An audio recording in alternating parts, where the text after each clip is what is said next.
E aí pessoal, tudo bem com vocês?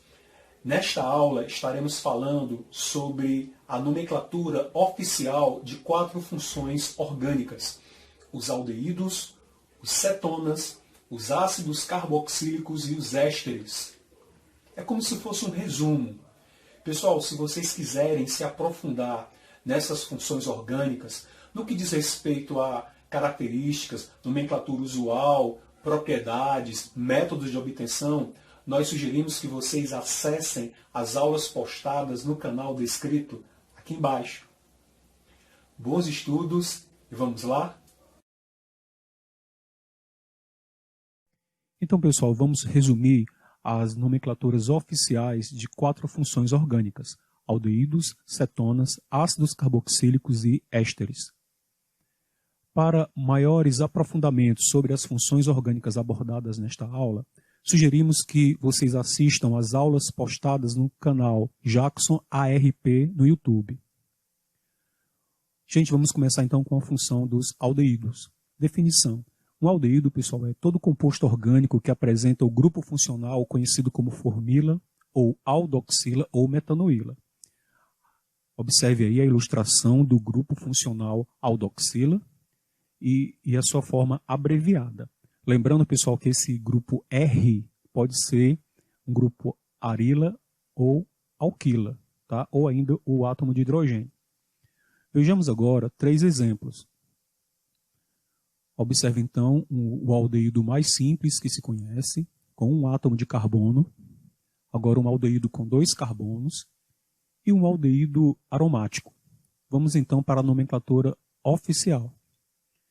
Pessoal, a nomenclatura oficial é feita da seguinte maneira: estabelecemos um prefixo que indica a quantidade de carbonos, seguidamente de um infixo que indica o tipo de ligação que há entre os carbonos e terminamos com um sufixo, que no caso dos aldeídos é o termo AL. Atente quando o composto tiver ligações duplas ou triplas ou ramificações. Vamos ao primeiro exemplo. Note que este aldeído só tem um carbono, então o prefixo met, ligação considerada é simples, AN, terminação AL, portanto, metanal. O próximo aldeído, nós temos agora 2 átomos de carbono com ligações simples entre eles. Então, o nome deste aldeído ficará etanal. Próximo exemplo, nós temos um aldeído com 6 átomos de carbono.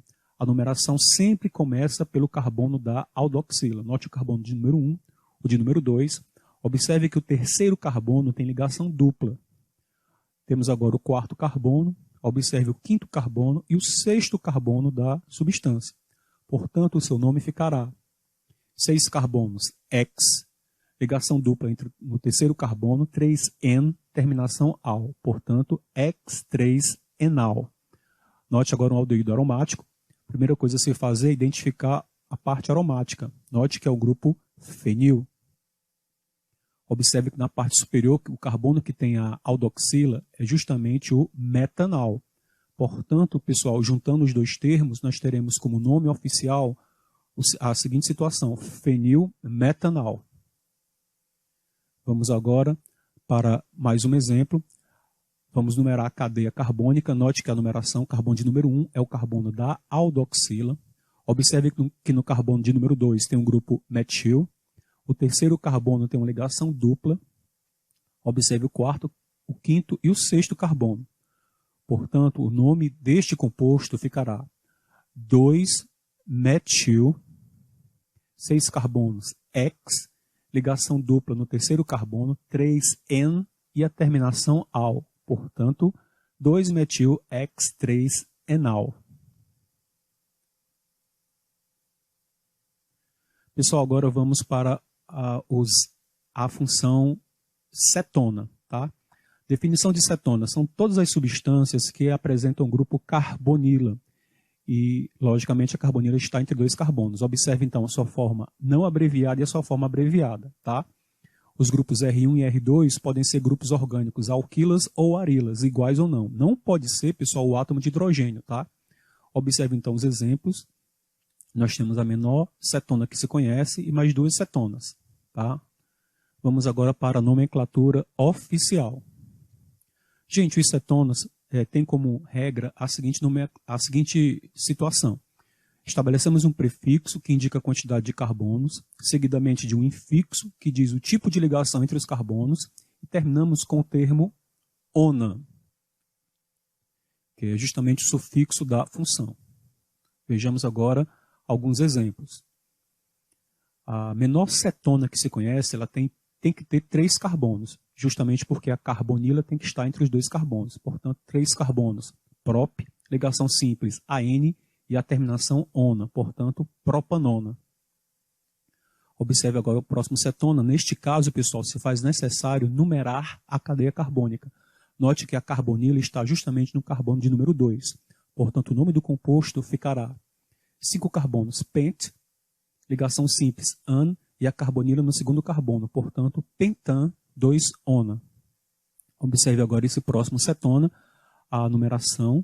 Note que o carbono de número 1 é justamente o carbono mais próximo da carbonila. Observe que no carbono de número 4 tem uma ramificação metil. Portanto, o nome do composto ficará 4-metil pentan 2-ona.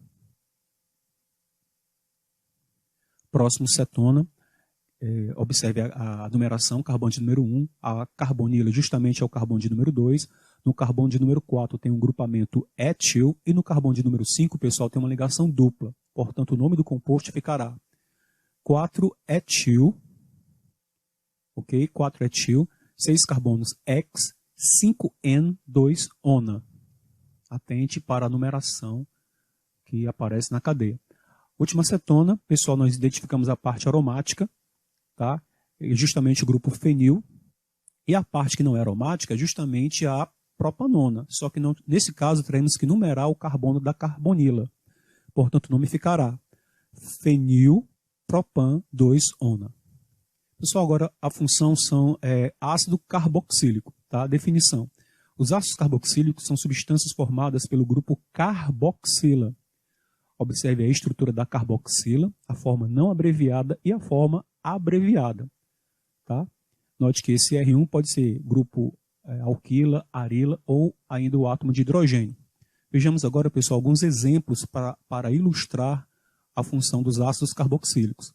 Temos então aí o menor ácido carboxílico que se conhece e na sequência mais 2 ácidos carboxílicos. Vamos então para a nomenclatura oficial. Ela é feita da seguinte maneira, pessoal. Escrevemos primeiramente a palavra ácido, seguidamente de um prefixo, depois de um infixo e finalizamos com o termo oico, que é justamente o sufixo da função. Vejamos então a um exemplo. Note que o menor ácido carboxílico só tem um átomo de carbono, portanto o seu nome ficará ácido metanoico. Met porque é um átomo de carbono, ok? Próximo ácido carboxílico, muito conhecido, com 2 átomos de carbono, portanto seu nome ficará ácido etanoico. Et porque são 2 átomos de carbono, AN porque a ligação entre os carbonos é simples e a finalização da função é a palavra, o termo oico.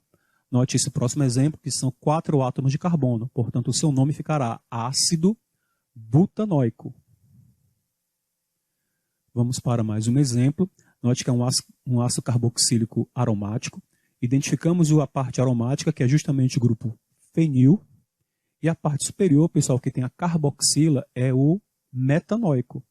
Portanto, juntando os 2 termos, nós teremos como nome oficial o seguinte nome: ácido fenil metanoico. Vamos então para mais um exemplo. Note agora que este exemplo ele é um pouco mais elaborado. Temos que numerar a cadeia carbônica. O carbono de número 1 sempre será o carbono que tem a carboxila. Observe que no carbono de número 3 aparece um grupo metil. No carbono de número 4 tem uma ligação dupla. E observe o carbono de número 5 e o 6º carbono. Portanto, o nome deste ácido ficará ácido 3-metil. Observe bem, 3-metil. 6 carbonos X, ligação dupla no 4, então 4N, e termina com a palavra oico. Portanto, ácido 3-metil X4-enoico. Vamos agora para um último exemplo. Note que é um ácido que tem 2 carboxilas. Começamos a numerar pela parte inferior porque ela está mais próxima da ligação tripla. Então, note que a ligação tripla está entre o carbono 2 e o 3. Tá? Portanto, o nome deste ácido carboxílico ficará ácido. Temos que escrever a palavra ácido primeiro. 6 carbonos, X. Ligação tripla no 2, então 2-in, dioico. O termo di, pessoal, o termo dioico é porque são 2 carboxilas. Tudo bem? Vamos agora para a função dos ésteres. Definição: são qualquer substância que apresenta o grupo acilato. Né? Observe a simplificação do grupo acilato. Os grupos R1 e R2 podem ser grupos orgânicos, alquilas ou arilas, iguais ou diferentes, pessoal, e pode ser até átomo de hidrogênio, tá? Não confundir, pessoal, esse CO2 com gás carbônico, tá? Não pode confundir. Vamos para os exemplos, tá, pessoal, para ilustrar mais essa função. Nós temos aí um éster, né? Observe a sequência mais 2 ésteres. Tente observar o grupo acilato. Vamos para a nomenclatura, pessoal. A nomenclatura oficial é bem interessante. Nós devemos contar os carbonos que está ligado à parte do acilato, incluindo o carbono do acilato, estabelecer o prefixo, pessoal, depois o infixo, seguido da palavra oato. Depois escrevemos a preposição de e o nome do grupo no feminino. Vamos ter alguns exemplos para vocês. Observe o primeiro exemplo. 3 carbonos, pessoal. Esses 3 carbonos já colocamos o prefixo e o infixo, tá? E o termo e a palavra oato. Portanto, o nome ficará propanoato. Escrevemos a preposição de e o grupo que está ligado ao outro oxigênio, pessoal, ou seja, aquele oxigênio que não tem a ligação dupla, é o grupo metil. E esse sim nós escrevemos no feminino. Então, portanto, o nome do composto ficará propanoato de metila. Vamos para mais um exemplo. Note que o carbono que tem o acilato só é um carbono. Então, aí o prefixo é met. Então, escrevemos a palavra metanoato. Tá? Escrevemos agora a preposição de. Então, nós temos metanoato de. Note que agora o grupo que está ligado ao segundo oxigênio, ou seja, aquele oxigênio que não tem a ligação dupla, nós temos que identificar o nome do grupo e escrever o nome no feminino. O nome do grupo é o N-butil, portanto, o nome da substância ficará metanoato de N-butila. Vamos para mais alguns exemplos, tá bom, pessoal, para reforçar essa nomenclatura. Observe, então, mais um éster. Observe a numeração. Carbono de número 1 é o carbono do acilato, tá, pessoal? Note que nós temos 4 carbonos aí ligado ao acilato. Então, estabelecemos aí a palavra but, ligação simples, AN, e escrevemos a palavra oato. Então, nós temos butanoato. Colocamos agora a preposição de. Então, nós temos butanoato de. Vamos pegar agora aquele grupo que está ligado ao segundo oxigênio, que não tem a ligação dupla, que é justamente o etil. E escrevemos esse nome, pessoal, no feminino. Portanto, butanoato de etila. Próximo exemplo, nós temos outro éster. Novamente, o carbono de número 1 é o carbono do acilato. Como são 3 carbonos, pessoal, ligados ao acilato, nós temos, então, o prefixo prop. Mas nós temos uma ligação dupla entre o segundo e o terceiro carbono. Então, nós temos a seguinte palavra, prop-2-enoato. Prop-2-enoato de, pegando agora o grupo que está ligado ao segundo oxigênio, escrevendo esse nome no feminino, teremos, então, prop-2-enoato de etila. Vamos para mais um exemplo, tem um éster aromático. Identificamos a parte aromática, que é o grupo fenil. E essa parte do acilato, pessoal, só tem um carbono, então é o metanoato. Juntando esses 2 termos, pessoal, nós teremos então a primeira palavra, fenilmetanoato. Aí escrevemos agora a preposição de. Então, fenilmetanoato de. Vamos ver agora o grupo que está ligado ao segundo oxigênio, que é justamente 3 carbonos, né, N-propil. Então, o nome ficará fenilmetanoato de N-propila. Vamos para um último exemplo. Um éster também aromático. Primeira parte, identificamos o grupo que está ligado ao acilato, que é o fenil. Note que o carbono que tem o acilato é somente um carbono, que então é o metanoato. Juntando esses 2 termos, nós teremos então fenilmetanoato. Mais uma vez, né? Fenilmetanoato. Colocamos a preposição de e pegamos agora o grupo que está ligado ao segundo oxigênio, pessoal. É o grupo conhecido como bensil. É até interessante esse exemplo para você diferenciar fenil e benzil, tá, gente? Então nós teremos então o nome fenilmetanoato de benzila. Um abraço, pessoal. Até a próxima.